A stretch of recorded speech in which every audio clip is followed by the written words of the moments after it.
Assalamualaikum warahmatullahi wabarakatuh. Selamat pagi adik-adik mahasiswa semuanya. Bagaimana kabar hari ini? Semoga adik-adik semuanya dalam keadaan sehat walafiat dimanapun Anda berada.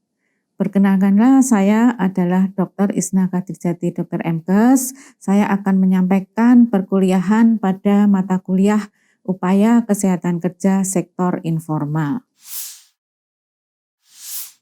Tujuan pembelajaran kita kali ini ada 3, yaitu yang pertama, mahasiswa mampu menjelaskan tentang K3 di industri sektor informal.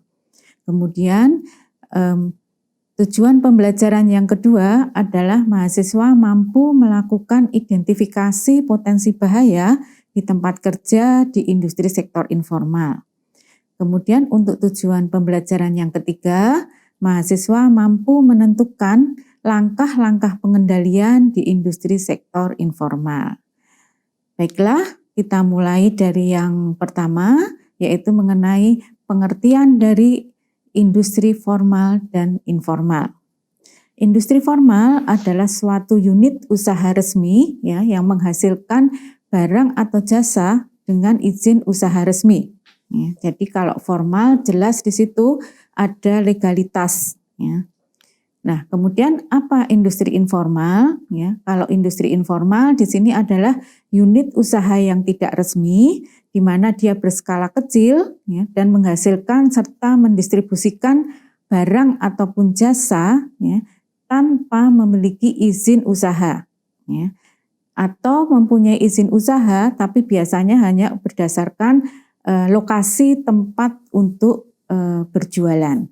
Nah, mungkin adik-adik mahasiswa masih belum jelas ya, kita lebih jelaskan lagi mengenai ciri-ciri. Bagaimana ciri-ciri industri dari sektor informal.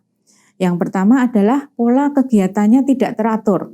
Jadi untuk sektor informal itu bisa sehari dia berdagang, kemungkinan hari berikutnya dia tidak berdagang. Kemudian yang kedua, skala usahanya kecil dan menggunakan teknologi yang sederhana.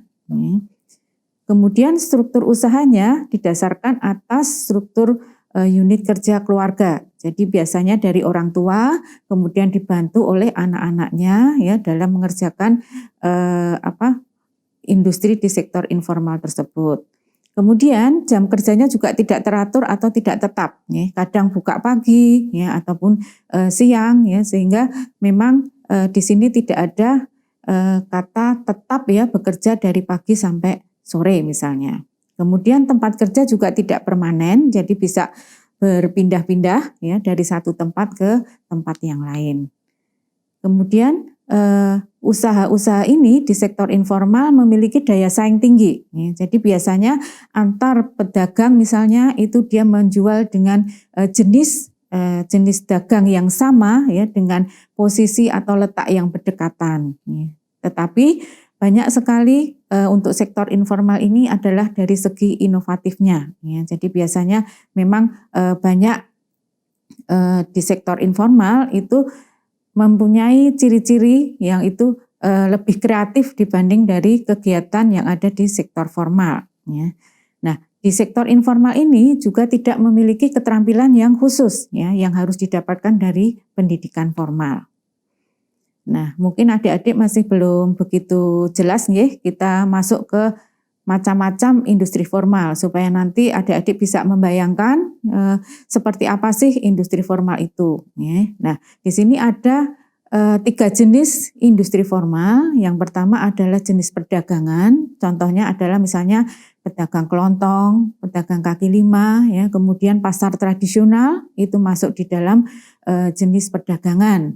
Nah, kemudian ada juga yaitu jenis jasa, di mana di situ menghasilkan jasa ya yang dijual misalnya pada pengusaha binatu, kemudian pengangkut sampah ya, penarik becak ataupun pemulung ya, itu adalah jenis industri informal yang bersifat jasa. Kemudian selain itu juga ada industri informal yang bersifat produksi. Jadi contohnya misalnya memproduksi sepatu, ya, produksi mebel dalam skala kecil, kemudian juga memproduksi tahu, ya, tempe seperti itu masuk dalam sektor industri informal produksi. Ya. Nah, kita masuk ke tujuan pembelajaran kita yang kedua, yaitu bagaimana mengidentifikasi bahaya dan penilaian risiko di sektor industri informal. Nah, berdasarkan Occupational Safety and Health Administration, ya, atau OSHA, kita tahu bahwa salah satu penyebab utama kecelakaan kerja dan penyakit akibat kerja itu karena adanya kegagalan untuk mengidentifikasi, ya, atau mengenali bahaya yang ada. Nah, bahaya yang ada itu sebenarnya dapat kita cegah, ya, kalau kita bisa mengidentifikasi atau mengenali tadi, ya, faktor risiko apa yang ada di tempat kerja.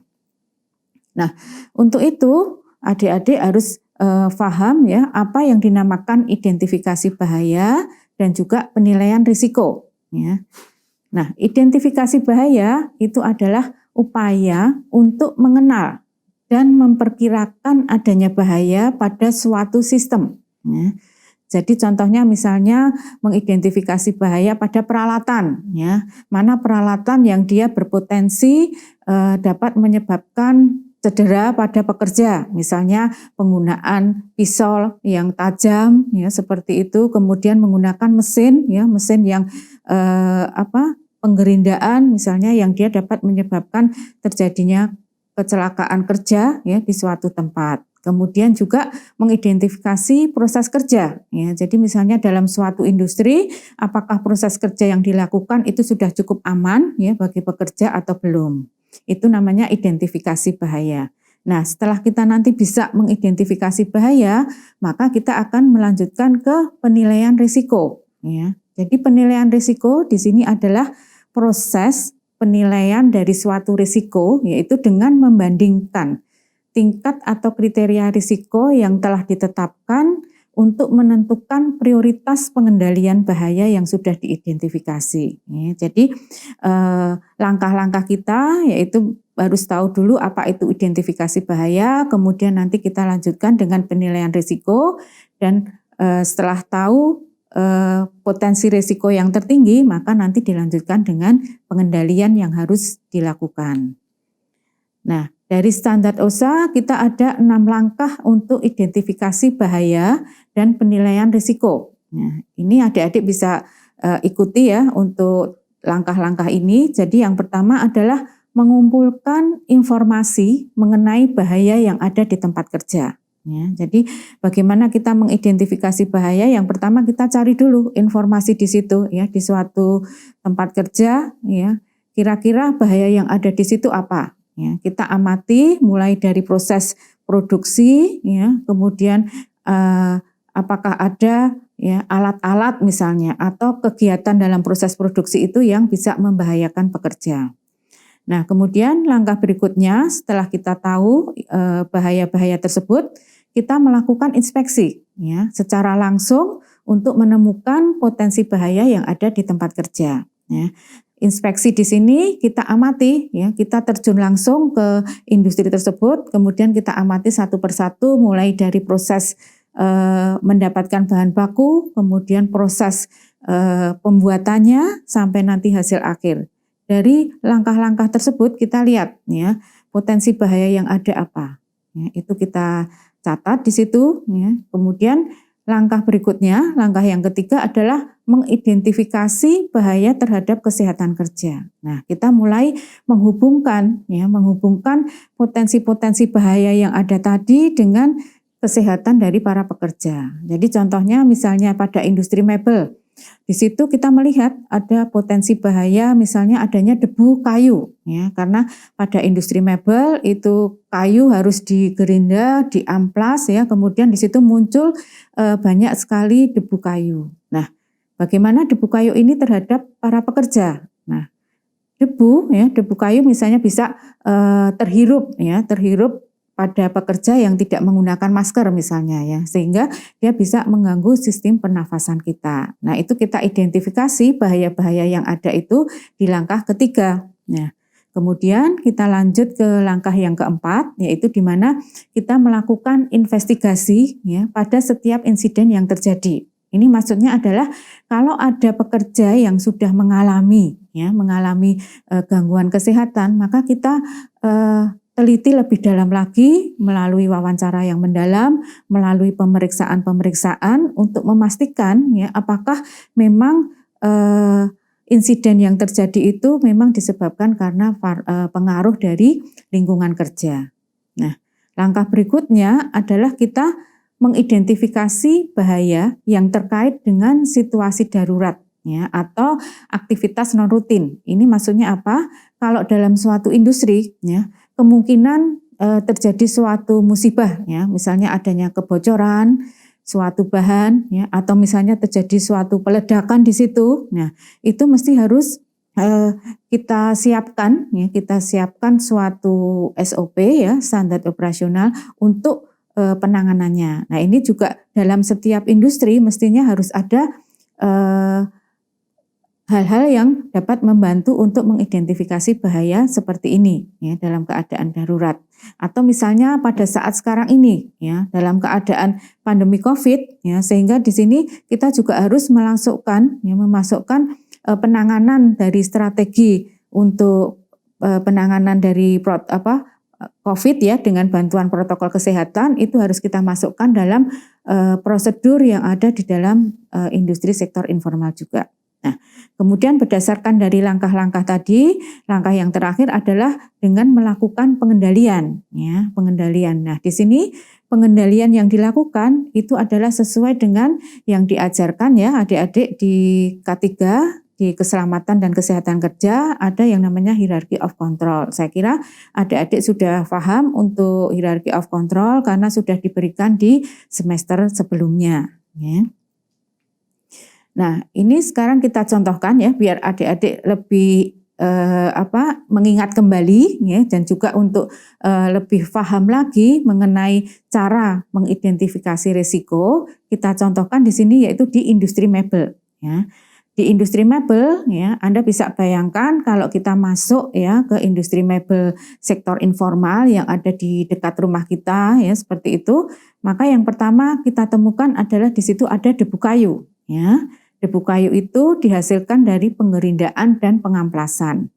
Kemudian selain itu kita bisa melihat ternyata di situ ada posisi kerja yang tidak ergonomis ya. Kita melihat banyak pekerja itu yang kadang bekerja dalam posisi yang tidak benar ya, misalnya dalam posisi jongkok sambil menggergaji misalnya. Nah, seperti itu bisa kita amati ya, kita masukkan itu dalam identifikasi risiko di industri mebel. Selain itu juga ada misalnya kebisingan. Kebisingan juga merupakan faktor risiko yang ada di industri mebel ya, sehingga di situ ada kebisingan ya dari alat mesin dan juga dari bahan kimia juga karena di situ ada bahan kimia untuk finishing ya sehingga dia bisa mempengaruhi atau terhirup oleh pekerja. Nah, untuk penilaian risiko kita bisa menggunakan metode prioritas masalah, misalnya menggunakan analisis SWOT ya itu nanti diberikan di materi pembelajaran berikutnya ya sehingga dengan metode prioritas kita bisa menentukan potensi bahaya yang tertinggi. Nah, kita masuk ke bagian pengendalian ya. Jadi hierarchy of control ya, misalnya ini kita contohkan pada masa pandemi Covid ya, sehingga kita mempunyai 5 langkah untuk pengendalian ya. Yang pertama adalah eliminasi di mana untuk kontrol dari COVID-19 yang terbaik adalah kita tinggal di rumah. Itu adalah sebagai tindakan kita eliminasi. Kemudian substitusi itu adalah dengan menggunakan mengganti pekerjaan ya, misalnya menggunakan sistem daring seperti ini ya. Kemudian engineering controlnya adalah dengan lebih sering kita mencuci tangan ya. Kemudian administrasi kontrolnya adalah dengan mempraktekkan social distancing. Kemudian yang terakhir adalah penggunaan masker sebagai alat pelindung diri. Contoh yang ada di industri mebel itu kita bisa terapkan juga hierarchy of control, misalnya tadi debu kayu. Maka di sini yaitu harus yang penting pemakaian masker ya untuk mencegah supaya kita tidak menghirup dari debu yang ada. Kemudian untuk posisi kerja yang tidak ergonomis, kita bisa memberikan layout ruangan yang kita buat sesuai dengan postur dari para pekerja. Kemudian untuk bahan kimia, itu kita bisa lakukan pengendalian dengan sarung tangan, penggunaan masker maupun penggunaan APD pada mata. Kemudian untuk kebisingan yang ada tadi, kita bisa menggunakan APD yaitu berupa air plug maupun air muff ya. Nah, ini adalah contoh-contoh pengendalian yang bisa kita lakukan.